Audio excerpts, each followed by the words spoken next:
This is the Jocko Underground Podcast, number 212. Sitting here with Echo Charles, we have some questions from the field, from you in the field, and we will provide some guidance, some cases, some answers, and at a minimum, some courses of action for you to follow.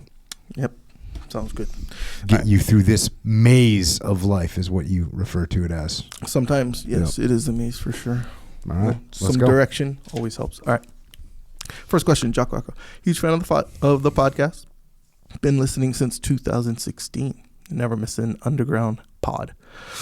Okay, recently I found out from my buddy that my fiance used to date its SEAL before me. Ever since hearing that, I can't help but wonder what the heck she's doing with me. And I feel like I probably come up short in every possible way.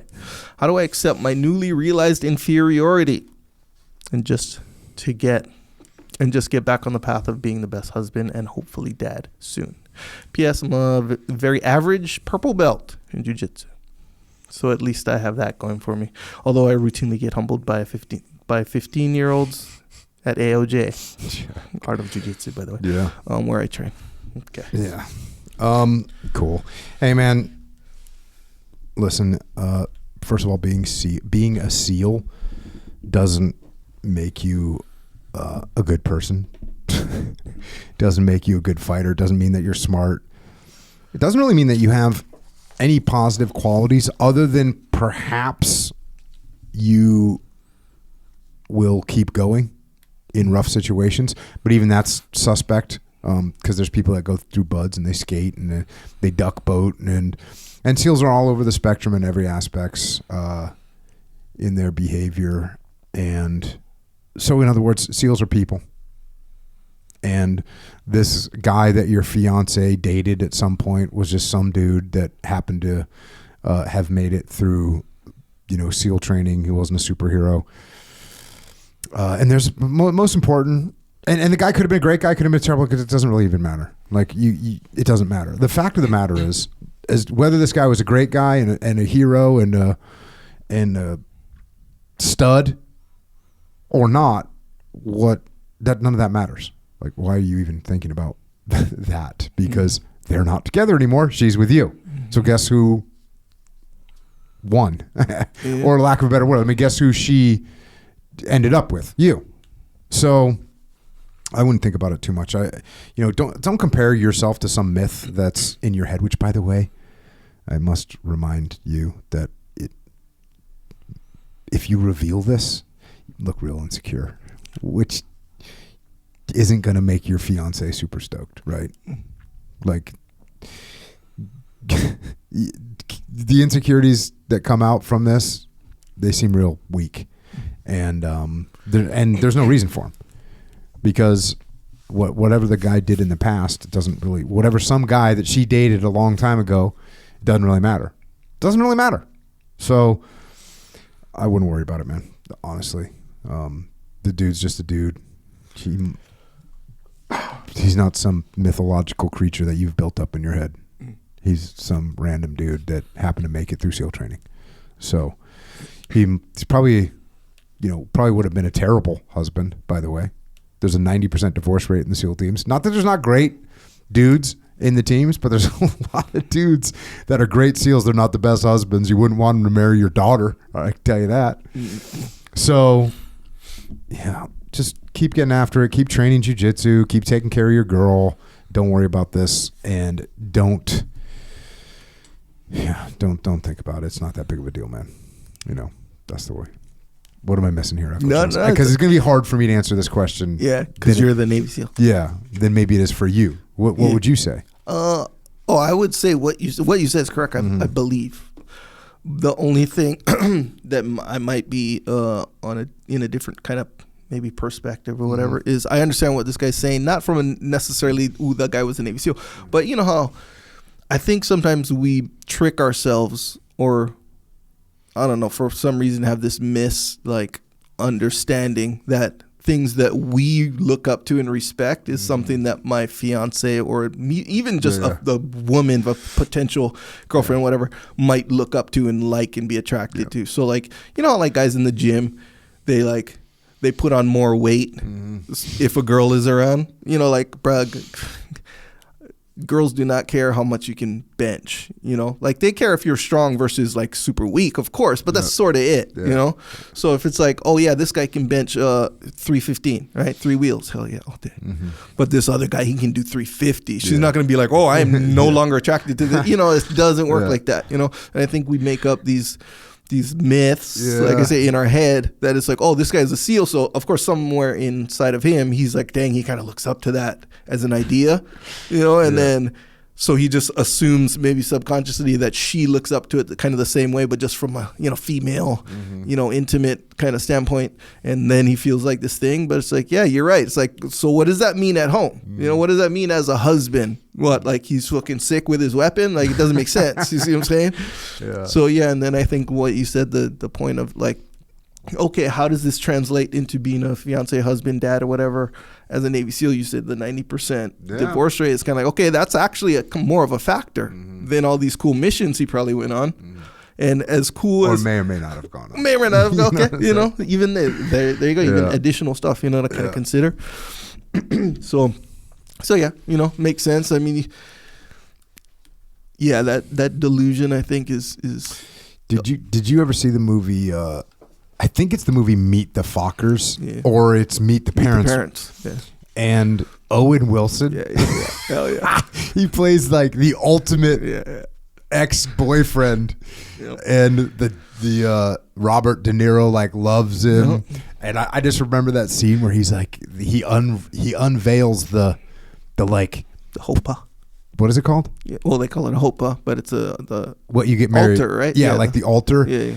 And he's like, oh my gosh, like, how much time did it take? And he's like, oh, it took me 135 man hours. But, you know, to me, it's just working with your hands. And, you know, if it's good enough for JC, it's good enough for me. He was a carpenter, too. Just everything he says is just so perfect. And what's his name? Ben Stiller, who's just the lower level dude in this scenario.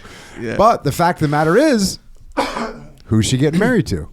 She's with Ben Stiller, despite his, you know, gross shortcomings in comparison to Owen Wilson, who plays the perfect dude. Yeah. So it's kind of the same thing. Actually, you're more right than you know. I think that was literally an illustration of this exact concept, but the way they did it was way more appropriate than the Navy SEAL thing, because just like I said, the Navy SEAL thing, it's like that's you're comparing apples to oranges. Like a badass dude versus a badass husband is like two different things, you know, in this situation.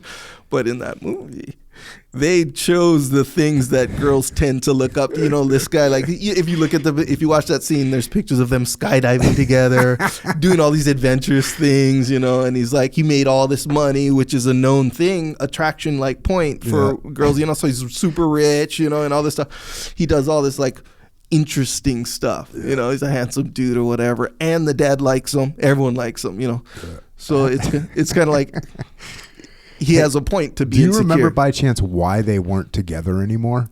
No. Like what went wrong? If I remember correct, she said something. Oh, she just simply said I wasn't in love with him. Oh. Yeah. Okay. That's all she said. Damn. Yeah, so there you go. It's a good comparison though, right? And in Ben Stiller's mind, he thinks like, bro, I can't compete with this dude, but she literally doesn't even love Owen Wilson. Yep.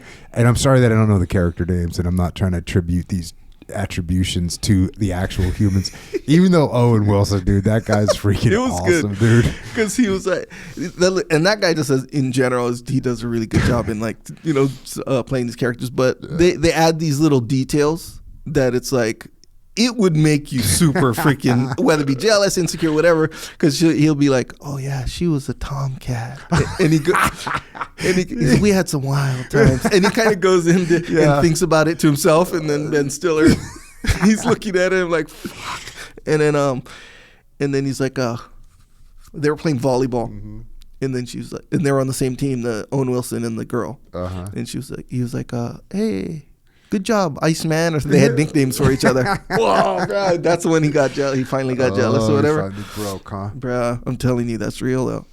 But here's the thing, man, and this is where you got to kind of get control of the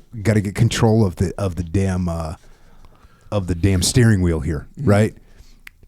because you got to steer away from like this jealousy and this insecurity, bro. You got to steer away from that because it is in its own right what the weakness is. Yeah. You know, does that make sense? Like, it is. If you're insecure, that is the insecurity. Right. The insecurity isn't that this guy might be bigger, stronger, faster, taller, richer than you.